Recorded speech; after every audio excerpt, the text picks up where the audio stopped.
The last contributor is Honorable Mavis Nkansah Boadu. Mr. Speaker, thank you for the opportunity to contribute to the debate on the budget statement and economic policy of the government of Ghana for the 2019 financial year, presented to this House by the Minister of Finance, Ken Oforiatta. Mr. Speaker, on behalf of the President, Mr. Speaker, I'll commence by commending the President of this Republic, His Excellency Nana Addo Akufo-Addo, for restoring hope that was lost to Ghanaians before his governance. Mr. Speaker, I also take this opportunity to commend the Finance Minister for clearly echoing the vision of the President to enrich the lives of Ghanaians through the Mpunto budget.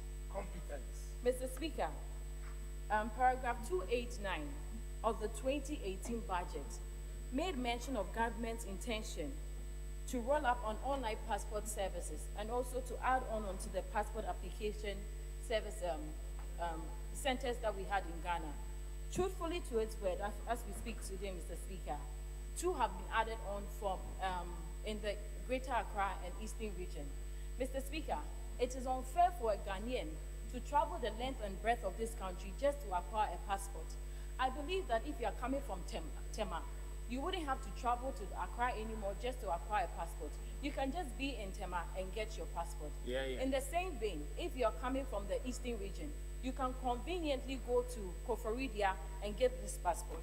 Mr. Speaker, my colleague on the other side asserted that this government does not care about Ghanaians in the diaspora.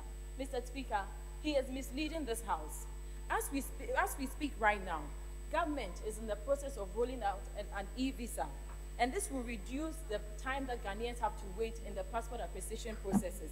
And also, as we speak right now, we've opened 8 more missions under 2 years, making it making it 82 missions globally, Ghanaian missions.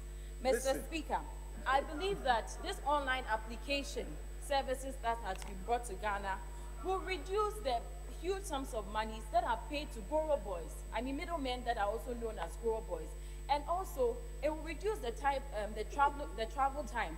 Someone wouldn't have to move from a different region to another part of Ghana to acquire a visa. And Mr. Speaker, I believe that it will reduce the travel time that Ghanaians have to go through. It is a right of a Ghanaian to get a visa. I don't know why they have to be burdened to get a visa. Mr. Speaker, the world is a global village as we speak right now, and we all depend on each other for survival. Mr. Speaker, His Excellency Nana Addo Akufo-Addo has hosted an unprecedented number of foreign dignitaries, ranging from the Prince of Wales. Luckily for me, he was in my constituency to visit some cocoa farms. And he actually reiterated his commitment to the cocoa industry. Mr. Speaker, also we had the likes of the Queen Matilda of Belgium, President, Vice President, Mr. Speaker, head of institutions. We had the Prime Minister's visiting Ghana.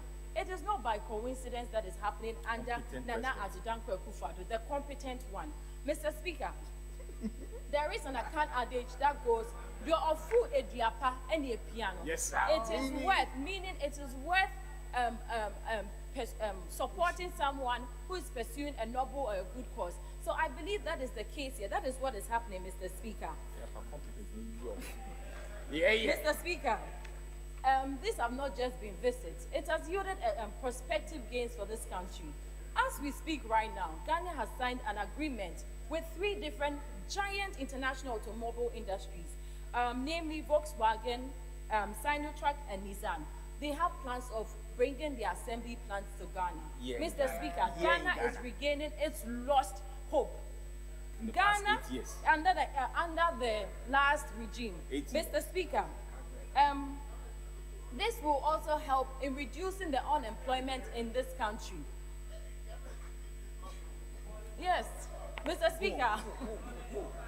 Mr. Speaker, I believe that this will reduce the... Mr. Speaker, I believe that this will reduce the unemployment rate drastically, as some of our young men and women will be engaged under these companies. Mr. Speaker, in the same vein, It will energize our young and thriving automobile industry. Mr. Speaker, this is a clear indication of how credible our President Nana Addo Dankwa Akufo-Addo is seen globally. He's a competent one. He's the man with a vision. So I beg you, let's all rally behind him and make sure that he succeeds.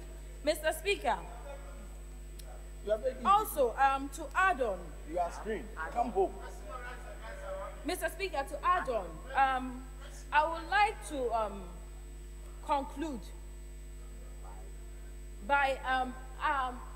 to conclude by saying that it is a good time to have His Excellency Nana Addo Dankwa Akufo-Addo as our president.